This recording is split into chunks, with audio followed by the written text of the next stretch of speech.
Oséias capítulo 6, versículo 3 diz: conheçamos e prossigamos em conhecer o Senhor. A palavra do Senhor diz em Oséias capítulo 6, 3: conheçamos e prossigamos em conhecer ao Senhor. Então, meu querido, temos que buscar o conhecimento do Senhor, como ele diz lá em Oséias também, 4, 6: o meu povo foi destruído por falta de conhecimento. Mas você vai dizer, muitos usam lá em 2 Coríntios, que fala, a letra mata, mas o Espírito vivifica. Meu querido, muitos usam essa acomodismo de conhecer a palavra de Deus. 1 Pedro capítulo 3, 18, diz o que? Crescei na graça e no conhecimento, o crescer do conhecimento do Senhor Jesus Cristo. Como é? Para você ser um discípulo do Senhor, precisa conhecer Ele. Você vai servir uma coisa que você não conhece, meu querido?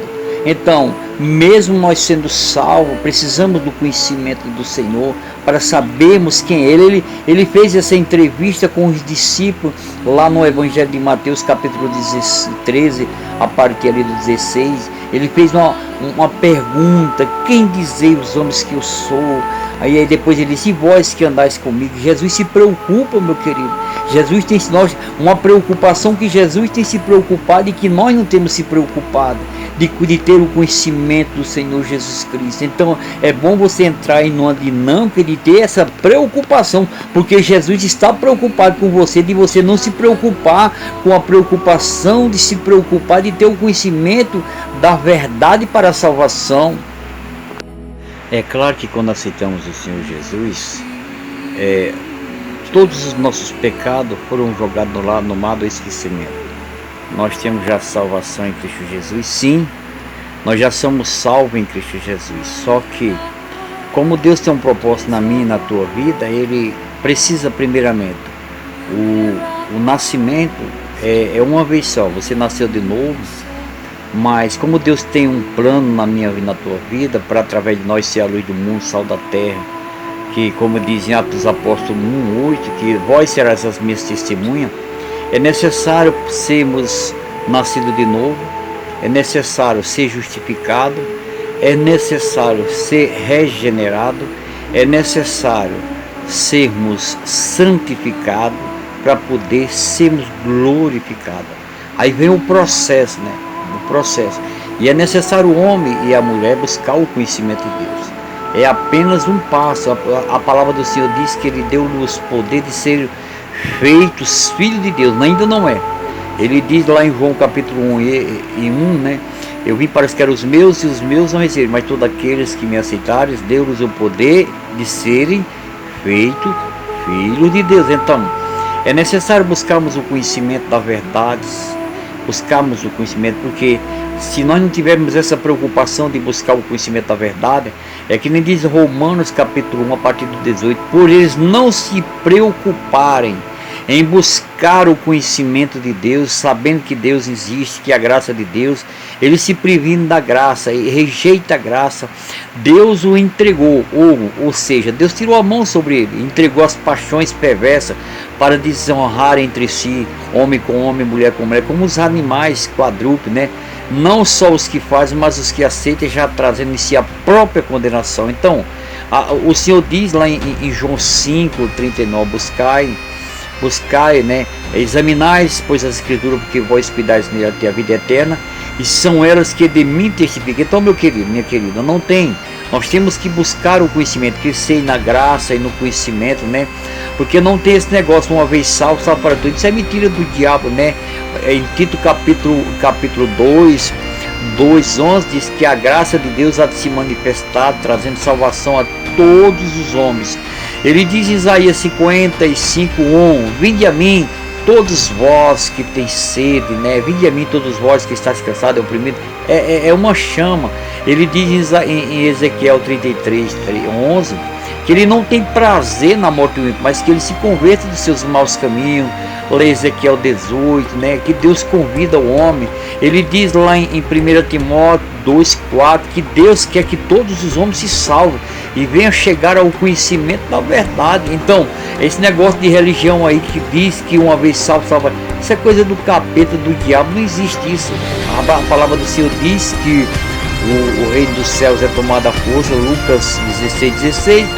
Em Mateus 7 que ele diz: entrai, ele ainda dá uma opção: entrai pela porta estreita, porque larga e espaçosa é o caminho que leva à perdição. Então, meu querido, o reino dos céus tem que ser conquistado. Mesmo nós já tendo salvação, tendo a salvação, precisamos lutar pela salvação, precisamos ter a experiência com a salvação e precisamos ter a permanência com a salvação. Paulo diz: combati o bom combate, acabei a carreira e guardei a fé. Desde agora, ele não falou lá atrás, ele diz lá em 2 Timóteo capítulo 4, 7, desde agora a minha salvação já está garantida, não só a mim, mas a todos aqueles que perseveraram até o fim, e não só a mim, mas todo aquele, porque o justo juiz dará a coroa. Então, meu querido, há uma meta, há um caminho a percorrer, a chegar, sem olhar para trás, sem perder o foco. Não adianta parar, estacionar e achar que vai ser salvo. Não. É pedir força a Deus, pedir, orando, buscando, sempre avançando para o alvo, não olhando para a direita nem para a esquerda, como ele falou para Josué. Mesmo Josué, o povo, a terra que ele deu a Josué tinha que lutar pela conquista, a experiência com a conquista e a permanência com a conquista, meu querido. Não há salvação de graça, não. Há uma meta, há uma conquista, não. Mesmo se não era Deus salvando e lavando pneu na cruz, ali é outra história. Mas Deus salvou o ladrão na cruz, aquilo ali era a última oportunidade. Eu tenho agora, eu e você. Deus tem dado tempo para mim e para você. O que é se prevenir da graça? Porque nem diz lá em Hebreus 12, né? Ele diz lá em Hebreus, né? 12, né? 14, se não me engano. Não privai da graça, é rejeitar. A graça pode ser resistida. Ele diz lá em Hebreus 3, né? 7 e 15. Não extingais, não rejeitais, não endureçais o vosso coração, como lá na tentação do deserto. Deus não vai te obrigar a você, não. Muitas das vezes Deus até dificulta a nossa entrada, como ele falou para Pedro, quando Pedro disse: Senhor, as tuas palavras estão muito duras e muitos estão te deixando. O que o Senhor falou para Pedro? Pedro não falou, vai lá. O Senhor falou, vai lá. Não, Pedro disse: não quer ir com isso também não, Pedro? Então muitas das vezes Deus até dificulta. Pedro disse: Senhor, para quem iremos nós, se tudo tem vida eterna e salvação? Então, meu querido, esse negócio de facilidade para o caminho do céu não existe, não, meu querido. É luta. O reino dos céus é tomada a força, é confronto, é luta, é peleja, é obstáculo, é barreira. Deus não vai trazer paz sobre a terra, não, meu querido. Ele mesmo que ele diz lá em João: eu vos deixo a paz, eu vos dou minha paz. Mas a luta é guerra. Ele te dá uma condições do amor dele para você na guerra, na peleja. Porque é guerra. Satanás nunca vai levantar, meu amigo, meu irmão, a bandeira da paz, Senhor. Nós não estamos numa guerra fria que é a concílio de paz, não. Satanás nunca. E se você tiver aí do lado de Satanás, se tiver tudo mil maravilha, porque você está no lugar errado. Porque os caminhos do Senhor diz lá em Mateus capítulo 10 e o 9 também, que ele não veio trazer paz, ele veio trazer espada, colocar em decisão, confronto. A verdade é confronto, o mundo não vai aceitar a verdade. Então, se você quer agradar as amizades, você está longe do Senhor. Ele diz lá em 1 João, ele diz 2,15, aquele que ama o mundo, o amor do Pai, não ameis o mundo. Ei, o mundo do mal jeito do maligno. Você quer ficar aqui? Fica. Mas eu não quero, meu querido. E não adianta depois da morte uma salvação, não. Hebreus 9:27 diz que morreu sem ser juiz. É hoje ou nunca mais. Você não quer falar a verdade para não perder as amizades? Não quer ter um compromisso com a verdade? Claro que você tem que viver, né? Não adianta você pregar uma coisa que você não vive. Tem que procurar viver. Não que somos perfeitos, não. Só um que é perfeito, Jesus. Todos nós somos imperfeitos, precisamos do amor, do perdão, das misericórdias todos os dias. Nos dá essas condições, a cada dia perdoando, amando, rejeitando as coisas do mundo, sempre deixando as diferenças de lado, olhando para o alvo. Nós temos muitas das vezes que as pedradas serem mais fortes que as pedradas, deixando as diferenças, como ele diz lá em Hebreus 12, né? 12:1, que Jesus sendo afrontado não afrontava, mas sempre ele nos ensinou a olhar para o autor e consumador da nossa fé. Então, meu querido, para nós chegarmos, se não tiver um coração puro, não é errado você chegar para a pessoa e dizer: eu não gostei do que você fez, eu não gostei da sua atitude, eu não quero que você faça menos, não faz, você quer ficar com raiva de mim, tudo bem, mas não faça mais. Então não é errado você acertar, tem que se acertar as coisas uns com o outro. Se a pessoa não quiser te perdoar ou não achar bom porque você falou a verdade, problema dele.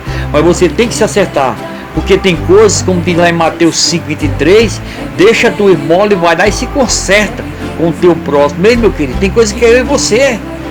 Não adianta colocar Deus não, que eu tenho que me consertar aqui, a minha vida por onde eu ando, por onde eu passo, o meu testemunho fala mais alto do que as minhas palavras. Claro que eu vou ter que falar a verdade. Não vou falar a verdade, cada um, não.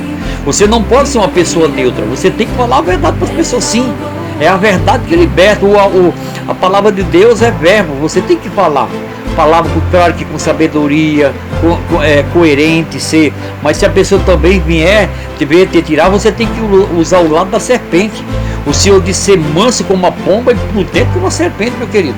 O Evangelho de Cristo é confronto, é espada. Ninguém vai encostar que você fala a verdade, você vai arrumar muitos intrigados, mas que seja pelo amor de Cristo, pela palavra de Cristo, pela verdade de Cristo, porque só há um que pode libertar. Conhecereis a verdade e a verdade vos libertará. Conhecei, tem que conhecer. Se você não quiser conhecer a verdade, o Senhor vai tirar a mão sobre a sua vida, não se importar de querer ter o conhecimento, como ele diz lá em Romanos capítulo 1, a partir do 18 em diante, ou em 2 Tessalonicenses capítulo 2, o Senhor entregou a eles a eficácia de Satanás, a operação do erro, porque eles não se importaram de buscar o conhecimento de Deus. Então, meu querido, é bom de você entrar numa dinâmica aí quando é tempo, se preocupar com as coisas de Deus e buscar a Deus, porque o dia de amanhã não pertence mais a Deus não, e Deus não vai tomar ninguém por inocente, nem eu e nem você, jamais. Porque ele não vai fazer mais nada, ele já fez o que tinha que ser feito comigo e você. Então, entre numa dinâmica aí, meu querido. Deus quer que todos os homens se salvem. Busque o conhecimento dele. Ele pagou todos, está pago. A minha salvação atua de tudo. Mas nem todos querem. Querem uma salvação, mas da maneira dele, para fazer a vontade do mundo. Querer agradar a Deus e o mundo, não vai. Ou a Deus, ou você serve a Deus, ou você serve ao diabo. Ou é de Deus ou é do diabo. Não há dois caminhos, apenas um caminho para entrar no céu. Que Deus o abençoe em nome de